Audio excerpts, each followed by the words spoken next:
Hi, how's it going? This is Resident of Collinwood for YouTube, and I'm here to do a video by request. I'm here to talk about the comparisons slash differences between the original two Halloweens, John Carpenter's 1978 Immortal Classic Halloween, the original Halloween 2, which was made in the 80s, and Rob Zombie's Halloweens, which his 2007 Halloween movie, and his 2009 sequel to that movie.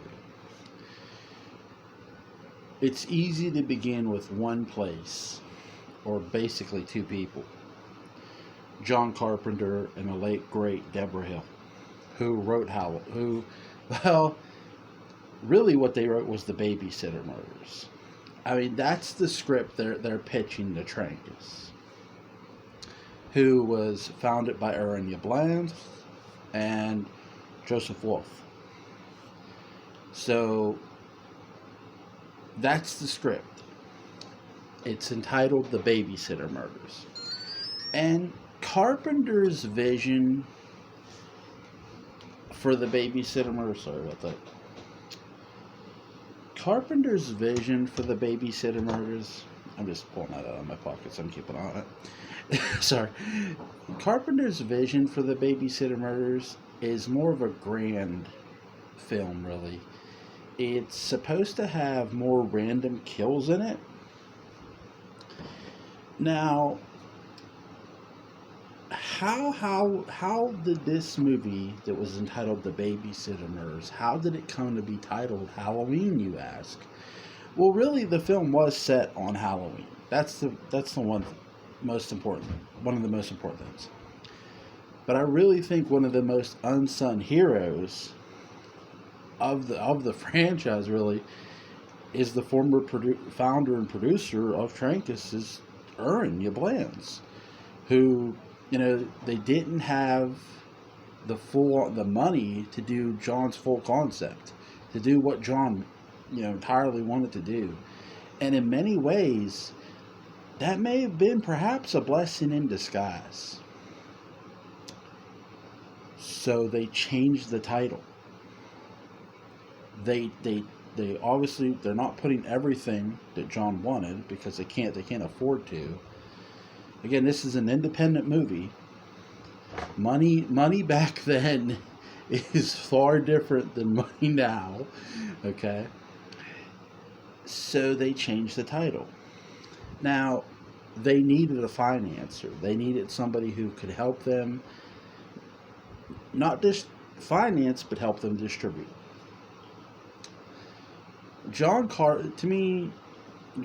When I look at John Carpenter's career, and I think of Aaron Yablans, Deborah Hill, Aaron Yablans, Joseph Wolf, I see four mavericks. What they needed was another maverick in his own right. And Aaron Yablans knew just the guy. A man who would make a movie, who would produce and direct a movie called The Messenger in the mid-70s, prior to Halloween, who would be told by Hollywood, you can't film this movie in the US. Fine, I'll take it to Morocco and Syria, and I'll film it there and build the sets there. And he did. And that person's name, who they went and got, who was a maverick in his own right, one Mustafa Akkad.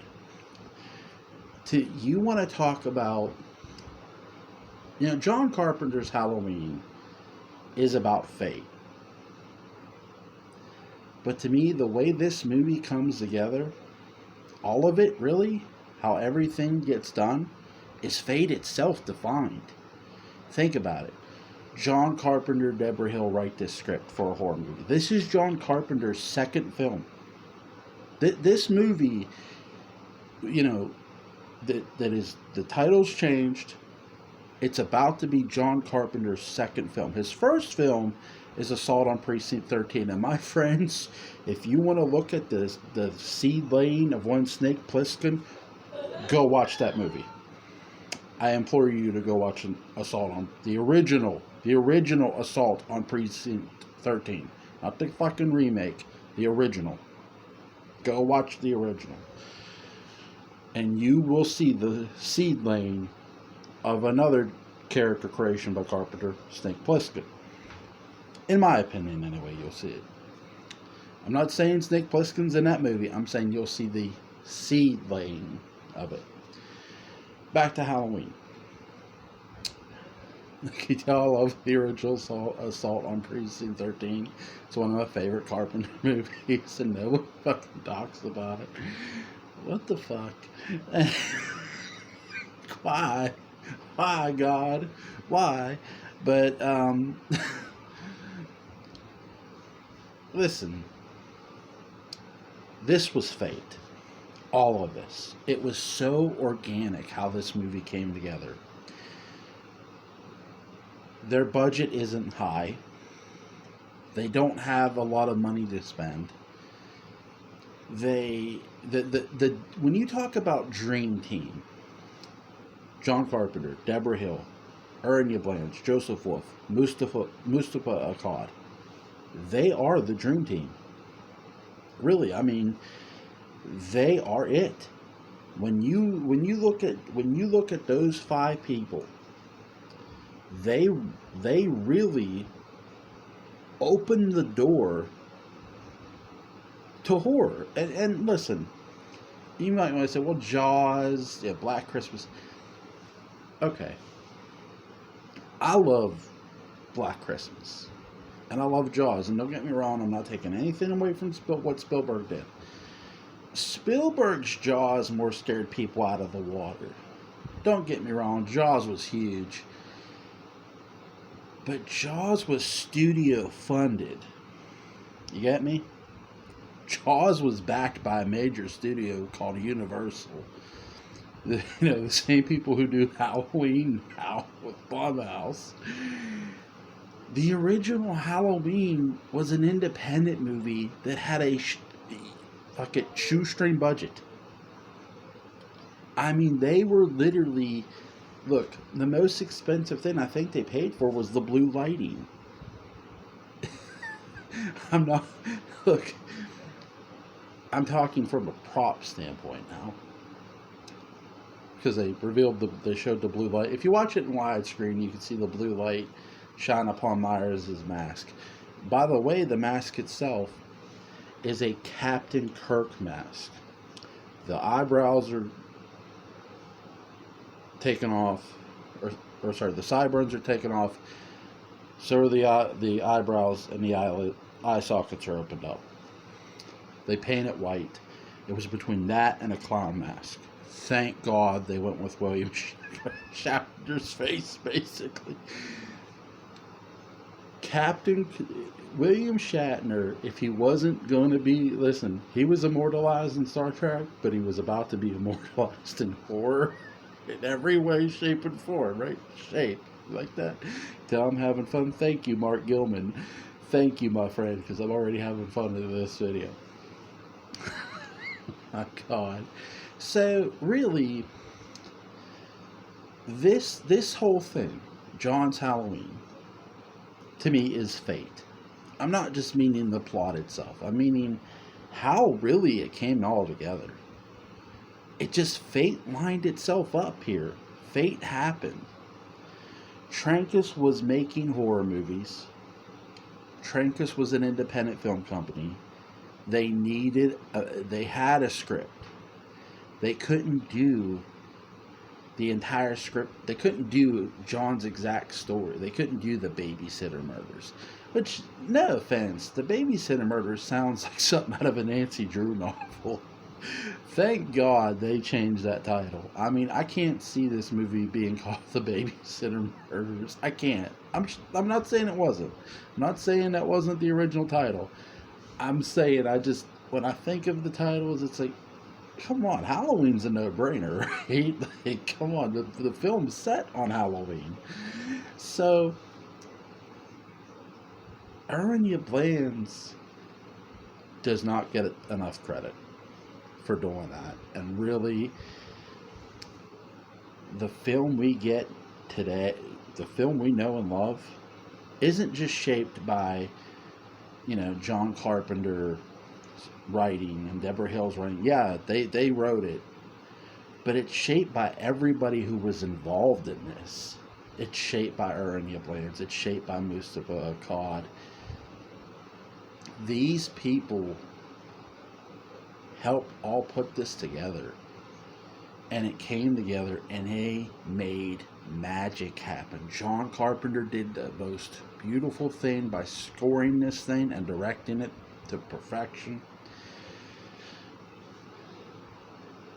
Now, here's what I'm going to do. You guys know the movie, okay?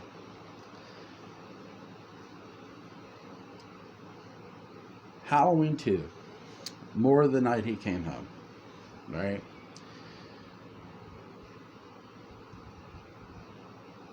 This movie is what has divided fans. This is the one that started the fan division. And mainly because of John Carpenter not liking not liking a movie he was being forced to write. And I usually don't include this kind of stuff, but because I'm doing a deep dive, John Carpenter was under contract to write Halloween 2. So he did. In John Carpenter's mind, what he wrote, Laurie Strode being Michael's sister, the twist I know and love, to him, that's the reason why Michael's doing all this.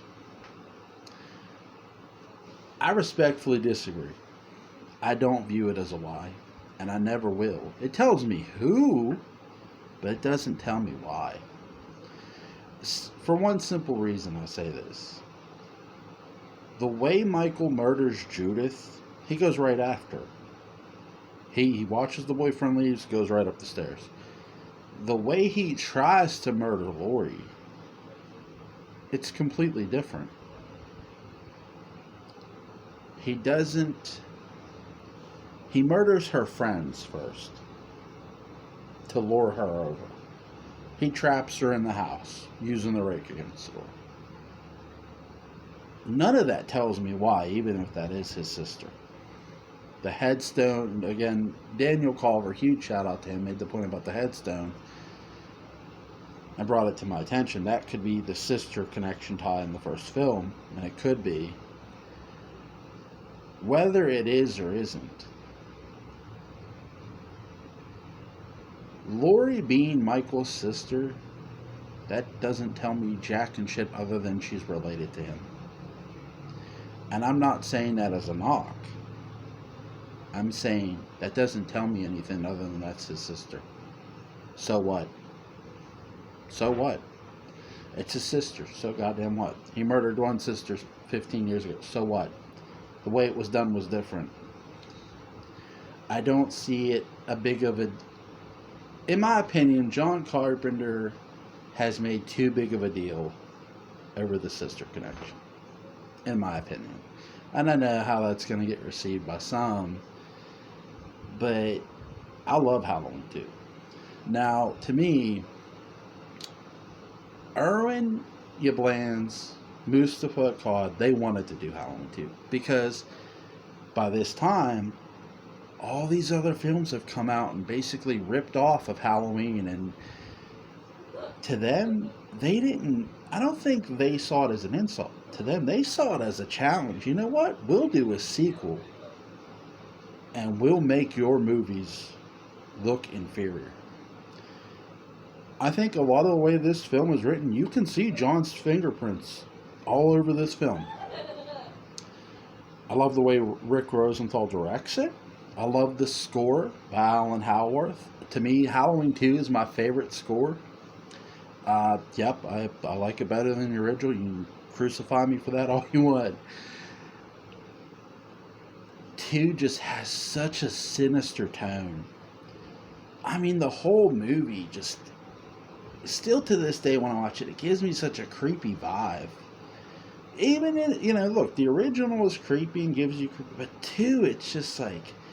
God, like, this guy just got shot out of a window. He gets up and walks away, and Loomis is still chasing him.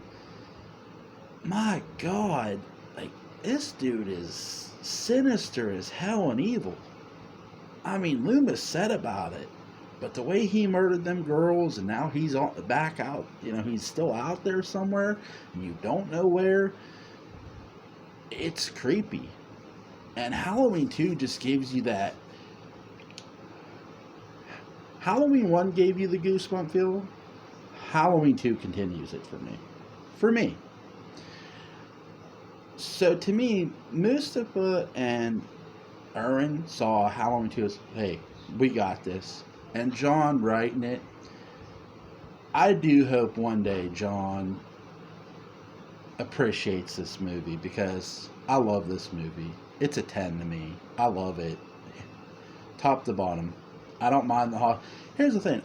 I live in a small town. Where I live, it's not a big town.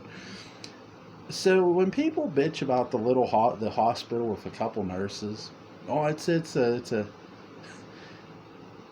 hospital that is in the city I live in. I live up in the mountains, but the city hospital, it's a very small hospital. It's one of the smallest hospitals in the county. And there are usually maybe 2 nurses and a doctor in the ER. So when people say about small, I'm like, y'all must live in some big cities. And because where I live, I get it. Like, what? But anyway, I love Halloween 2. I love it.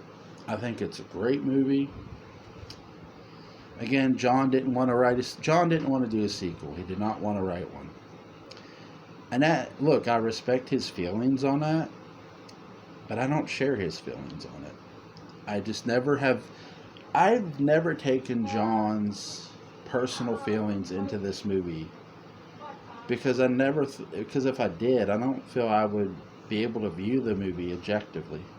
It's the same thing with, and you guys know I'm a Dark Shadows fan too. Huge Dark Shadows fan here. When I watch House of Dark Shadows, I know how, by the time I watched House of Dark Shadows, I knew how Jonathan felt about it. I knew how Jonathan felt about that movie.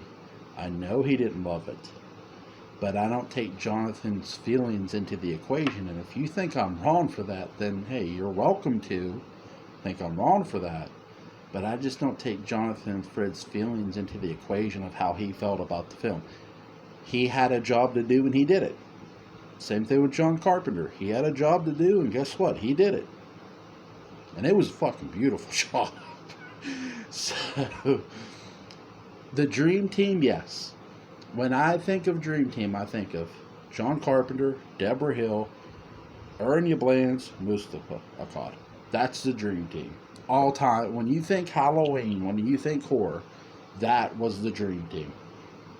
Say what you want, they made magic together. And no one could take that away from them. No one. Now, 2007. I went to theaters to see Rob Zombie's Halloween. And this isn't going to be easy to say, so fuck it. Rob Zombie's Halloween is not a remake of Jaws. And I know people are going to... Easy. I'll let you breathe for a second. Hold on. Okay, you okay? Alright. Rob Zombie's Halloween is not a remake of Jaws. When we're specifically breaking down the 2007 movie and the 1978 movie separately, remember, John's Halloween, or Babysitter Murders even, is about one thing: fate. John didn't actually include the sister connection until 2. That's why it's the twist.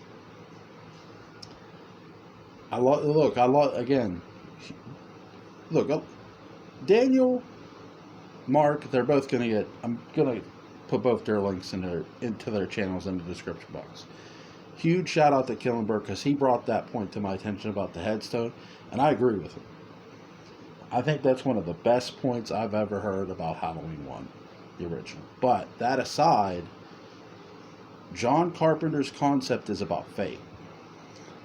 It's about random killings. Now, you could say, well, once he starts talking Laurie Strode, how random is it?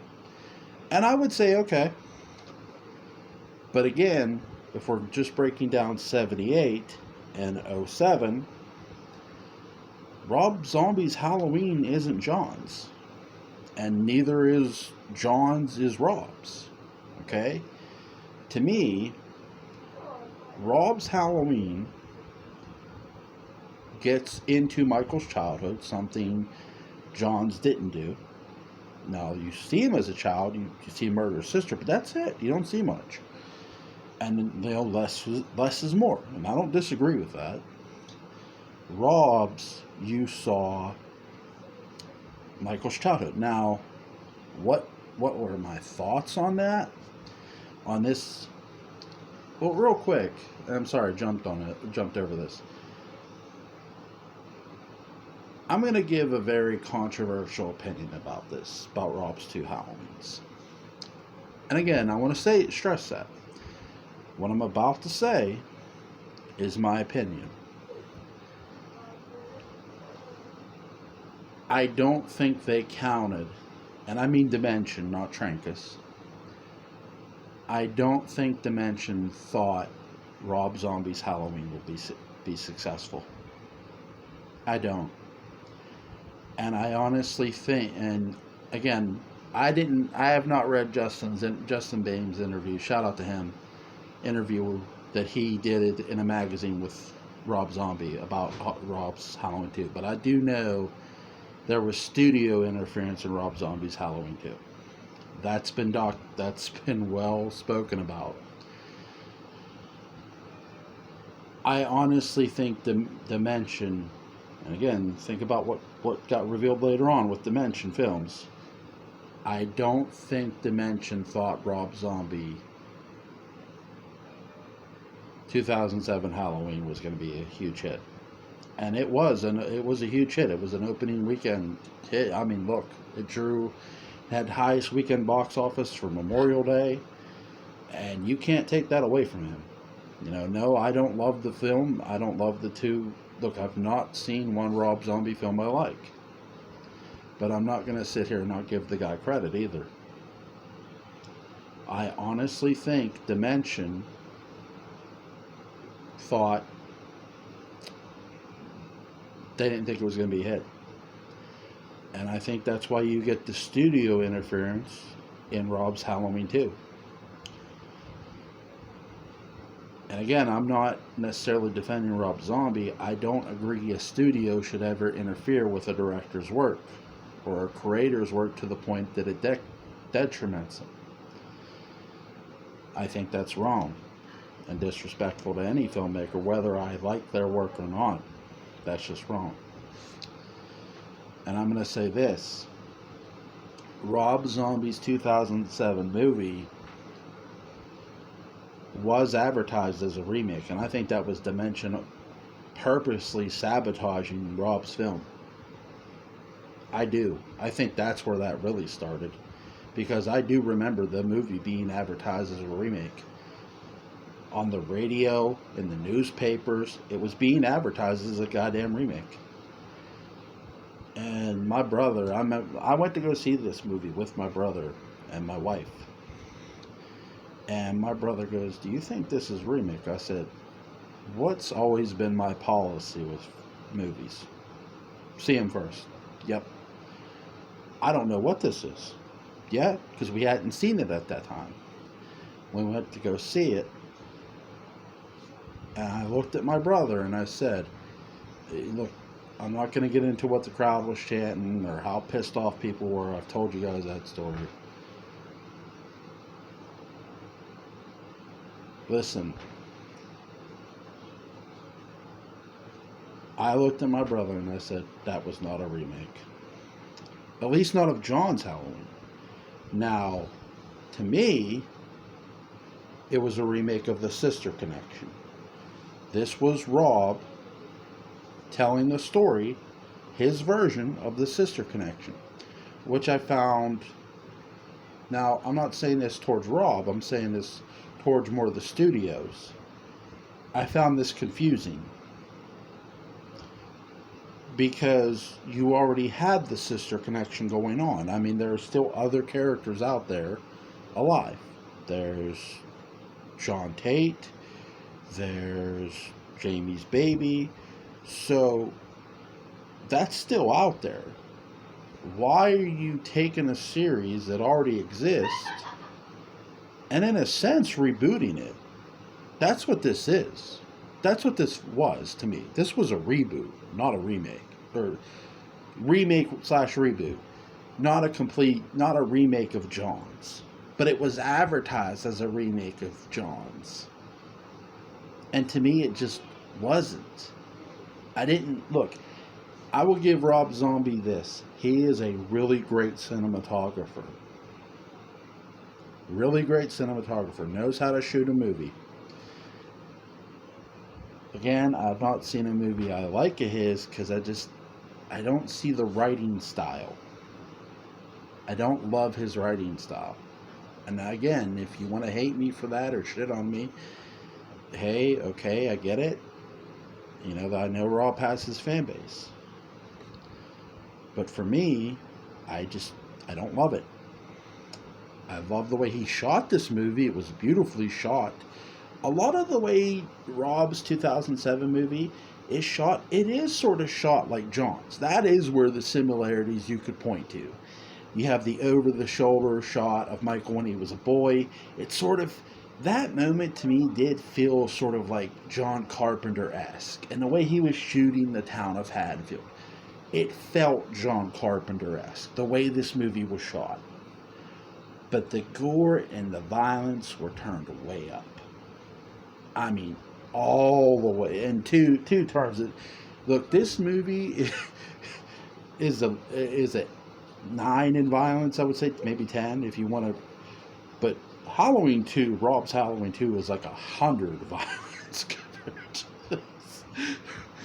And again, I don't love this movie,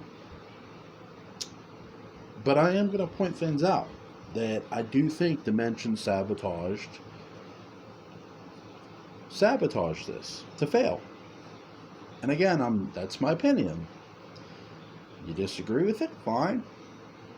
But keep in mind, this movie was advertised as a remake. And when I went to go see it, remake of Jaws, not a remake of The Sister Connection, remake of Jaws specifically. It was specifically advertised as a remake for the original. But when you go watch the movie, it's not that. It's a remake of The Sister Connection, or retelling of it, however you want to say it. So you find out in Rob's Halloween that Laurie Strode, yes, is related to Michael Myers. That is clearly laid out in Rob's first movie. Now, the second movie, I honestly, and I'm not saying this as a knock, I didn't see a point for a second movie. Because we were already told she's related to him. What's there to tell? Okay, by my interpretation, again, because I saw the theatrical version, and that's what I'm using. I didn't care for the unrated version. I cared for the unrated version even less. I'll get into the white horse here in a second. To my interpretation, Laurie Strode / Angel Myers did not literally find out she was related to Michael Myers until halfway through Halloween 2. And I'm sort of not getting why. Like, okay, you mean to tell me no one sat this girl down from the point that the 07 ended, the 07 movie ended, to the time the 09 movie picked back up, and through all that time she's been living with the sheriff and his daughter, Annie, who survives, the first encounter, not so much this encounter. No one tells this girl that. I'm thinking, why? Why? Like, what? It's gonna look. And here's what gets me too. They know Loomis has written one book. They don't think he's gonna write another book. I mean, Malcolm McDowell's Sam Loomis. He already wrote one book, Neo 7 movie. They don't think he's gonna write another. I guess they didn't count on that, which didn't make sense to me. So again, I just feel, and here's the thing too, I didn't touch upon this real quick, and I want to touch upon this. What did I think of Michael's family Neo 7 movie? Look, they gave Michael Myers a reason. That, to me, Rob Zombie gave Michael Myers why he killed. More of a reason why he killed than John Carpenter ever did. But I just feel you don't ever give Michael a reason why. And if you do, that's fine. But I don't. And again, the whole white trash thing. Okay, that was his stepdad that was living in that house. The mother is a stripper. Strippers make really good fucking money. Make really good money. And by the way, that house was really nice. They were living in it. It wasn't a white trash house. It wasn't a run-down house. Why? Okay, she has Michael, who is, psychotic as fuck. And she doesn't know about it. Though Loomis comes to her during the course of the film. I know I'm backtracking, so I apologize. I think there's something going on with your son. yeah, you could. There's a lot of things going on, especially in that house. But you look. I just feel Michael Myers is a character you should never feel sorry for. I never remember feeling sorry for him in 1 through 8. And I didn't necessarily... Look, did Rob make me feel sorry for Michael? Not necessarily sorry. But it made me wonder why Michael's mother made these ridiculous decisions. Like to allow a piece of shit person in her home when she was making decent money. I mean, she didn't seem like she loved the guy, did she? I mean, not to me. But anyway, back to Halloween, back to Rob's Halloween 2. Oh God, this movie, Michael Myers is basically a hobo. Again, like, I do honestly feel when you look at Rob's Halloween 2 and when you look at Rob's Halloween 2, I honestly feel that, to me, I've said that I feel the studio interference really started with the first one. And everybody has said there was studio interference in this one, and I believe them.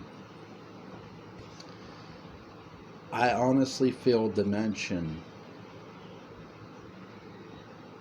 just did not want to be successful anymore with this franchise for whatever reason. They were not making sound decisions with it. They weren't. Because you got to imagine by this time, Mustafa is gone. He died in a terrorist attack before either of these movies ever came out. And I think Dimension just made really stupid decisions. First of all, why would you falsely advertise the first film? Answer me that. And they did to me. I don't view Rob's movie as a remake to John's film. Halloween 2, Rob's Halloween 2 does sort of pay homage to the original with the hospital scene. You hear Knights in White's hat, and I love the scores of these films. Again, Rob does a great job with the cinematography in Halloween 2, in his Halloween 2. Do I have a problem with the White Horse? I'm probably the only one that doesn't. I get it. Or at least I somewhat get it. By my look, the White Horse, they're quoting Revelation. Behold the white horse, and the person that sat on him was death, and hell followed with him. But the person who sits on a horse by the end is... Okay, so Lori's death, and Michael is the hell that follows her. That's my interpretation of that. That's my interpretation. So,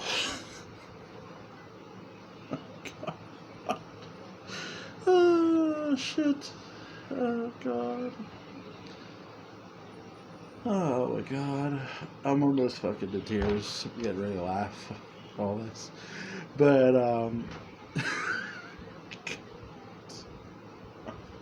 Mark, buddy, I love you, dude. This movie. Oh shit. Dimension. Listen. And I'm gonna say this right now.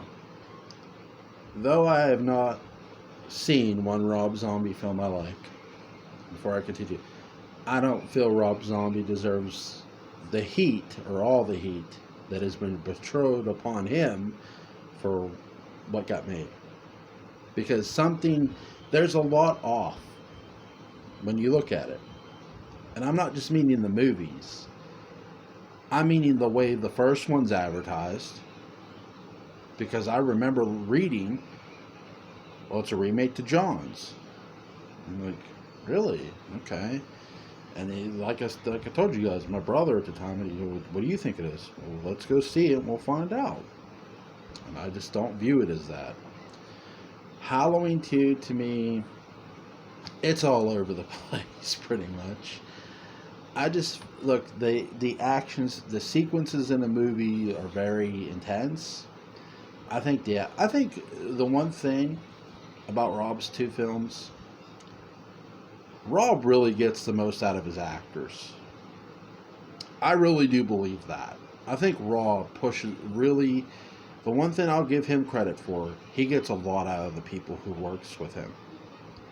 And that's something he does deserve credit for. Again, I don't love his films, but I don't think he, from a director standpoint, and I want to stress this, my jury is still out on him. And I want to say that. My jury isn't handed in. Now, if you disagree with that, fine. You don't have to agree with it. I'm not here to argue points. I'm here to make my own. I think Rob Zombie's Halloween 2 was just set up from failure from day one, post 07, really.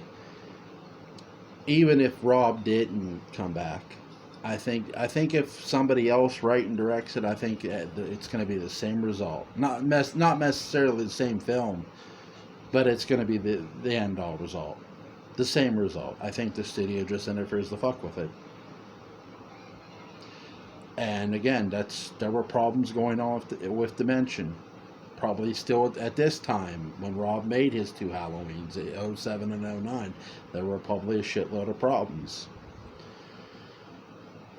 We all know what ended up coming out. Okay. Overall, and I hope I've been informative somewhat. Here's who I liked most in Halloween 2. I liked Sheriff Brackett. I really did. I really loved. To me, they didn't need it. I'm taking nothing. Malcolm, again, I'm not taking anything away from Malcolm McDowell because I do think he did a great job in the first film.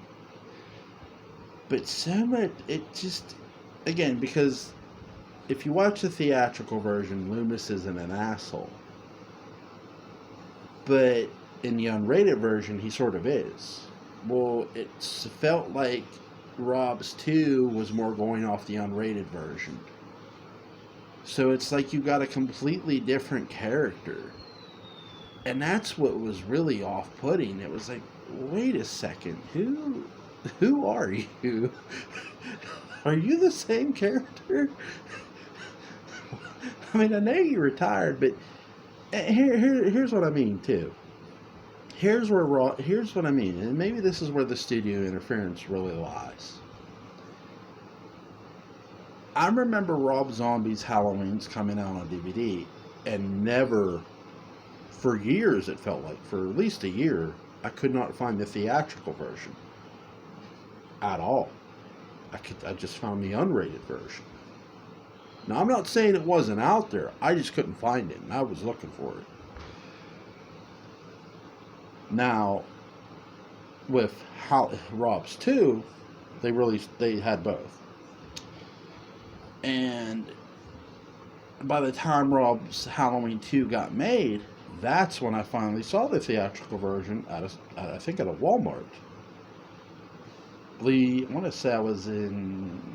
I'm trying to think where I was at. Well, I was in Uniontown Walmart, I think is where I was. But that's neither here or there. That's just... I found it... I think there was a lot of sabotage in these movies. And none of it was made by Rob Zombie. I think a lot was made by the studios. By the studio Dimension. Now, you want to say about the way it was written, that's fine. I do think, again, I don't love Rob's writing style. But I think these movies were sabotaged. I don't think Dimension expected the 2007 movie to be a success. I don't. I, honest to God, don't. I think they tried to sabotage that with the way they advertised it. Again, that's my opinion. I can't prove any of that. That's just my opinion. You can disagree with it. Now, I'm not going to grade these movies, give a grade comparison, because it wouldn't even be close. I prefer the other two films. I prefer the original two over Rob's, obviously. But I think people really need to examine what a studio promises a director. Because whether I like Rob Zombie's Halloweens or any of his films prior to that, that's not the relevant point here. No person that tries to make a film deserves to have their films tampered with by the studio. That's disrespectful. That's the biggest disrespect you can give somebody. And it's wrong. It's fucking wrong. Where Halloween, where the first two Halloweens, they didn't have that problem. They didn't have that problem. Because they had somebody like a Mustafa Akkad, like an Aaron Yablans, having the creator, having the creator's back. They weren't, they weren't. Can we honestly say that about Dimension with Rob Zombie? And I don't think we can. And that's where I'll stand on that. I hope you guys enjoy this video. I will have it up for you first thing in the morning because I'm not going to upload it tonight. I recorded this on a Saturday night. I will get it up first thing in the morning because this is a long video. It's 45 minutes. Oh my God.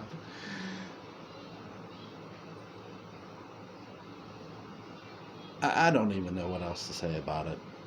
I don't. I just feel that it's unfortunate that that did happen to him. It is.